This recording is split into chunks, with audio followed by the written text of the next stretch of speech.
તો ખબર નહીં પડી રહી ભાઈ કે શું ચાલી રહ્યું છે. કોઈ આમ મગજ કોમ નહીં કરતું યાર.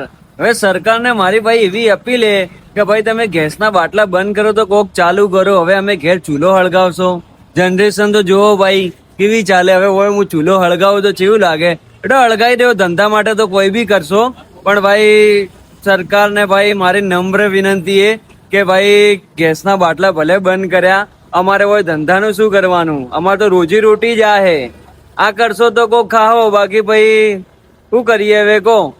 સરકાર કોક કરજો થોડી, અમારા ઉપર એમ કરજો ને. અમારા જેવા ઘણા બધા હે પાછા, હું એકલો નહીં બોલતો.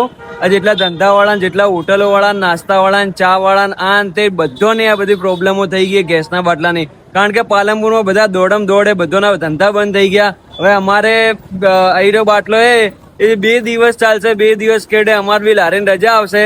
કાં તો ભાઈ અમે ઘેર ચૂલો, અમારો ચૂલો હે એ હળગાવશો. શું કેવું અમે તારું? હા બરોબર હે ભાઈ, કોક કરો બાટલાનું, નકર બસ્તી મરી જાય ભૂખે બાપડી. પવા હા બોલ.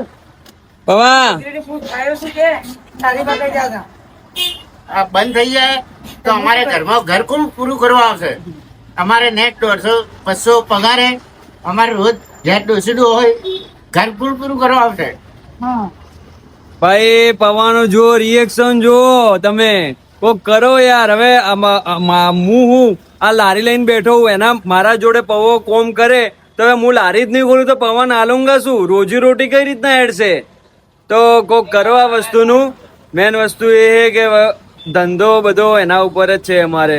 બાકી ઘેરથી કરશો તો શું? હવે અમે તો ઘેરથી કરશો. મારે તો ઘર આવી રહ્યું નજીક જ છે, પણ બીજા લોકોનું નાન તેને એમાં કોક કરો યાર. જય શ્રી રામ.